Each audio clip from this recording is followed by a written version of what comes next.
2025 সালটা ছিল আমার কাছে বই আর পাহাড় দিয়ে ঘেরা একটা বছর। বছর শেষে পেছন ফিরে তাকাইলে দেখি আমি শুধু শারীরিকভাবে ভ্রমণ করি নাই, মানসিকভাবেও হাজার হাজার পৃষ্ঠার ভেতর দিয়েও অনেকটা জীবন পার করে ফেলছে। শহীদুল জহিরের জাদু বাস্তবতা থেকে শুরু করে মানিক তারাশঙ্কর, শরৎচন্দ্র, রবীন্দ্রনাথের বাস্তবতার ভেতর দিয়ে 36টা উপন্যাস পড়ছে।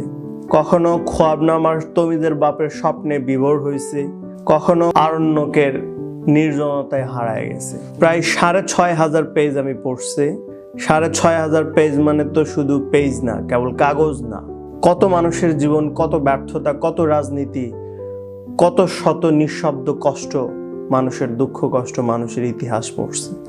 আপনি যদি 2026 সালে কিংবা ভবিষ্যতে কখনো উপন্যাস পড়তে চান, আমার কাছ থেকে যদি আপনি সাজেশন চান যে 5টা উপন্যাসের কথা আমি বলবো, তার ভেতর শহীদুল জহিরের সে রাতে পূর্ণিমা ছিল, সৈয়দ অলিউল্লাহর কাঁদো নদী কাঁদো, তারাশঙ্কর বন্দ্যোপাধ্যায়ের হাসুলিবাকের উপকথা, মানিক বন্দ্যোপাধ্যায়ের অহিংসা পড়তে বলবো, আর বিভূতিভূষণের আরণ্যক পড়তে বলবো।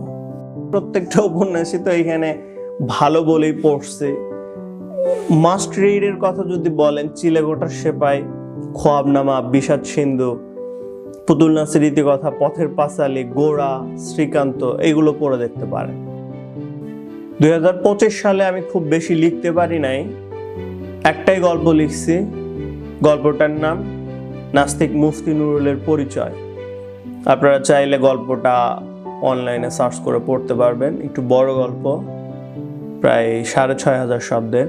এরকম গল্প অবশ্য বছরে একটা লিখলেই যথেষ্ট। এই বছর একটা উল্লেখযোগ্য ঘটনা ঘটছে, সেটা হচ্ছে বাংলা একাডেমির একটা কোর্স করছি, লেখক কর্মশালা। 6 মাসের একটা কোর্স ছিল।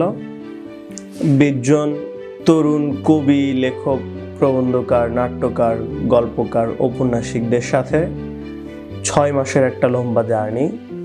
চমৎকার কিছু অভিজ্ঞতা হয়েছে।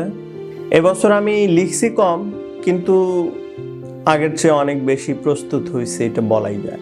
শারীরিকভাবে বহু জেলা ঘুরছি। পার্বত্য চট্টগ্রামের রাঙামাটি, খাগড়াছড়ি, বান্দরবন সবগুলো জেলায় ঘুরছি। সাজেক গেছি, রাঙামাটির কাপ্তাই লেকে 2 দিন ব্যাপী ঘুরছি।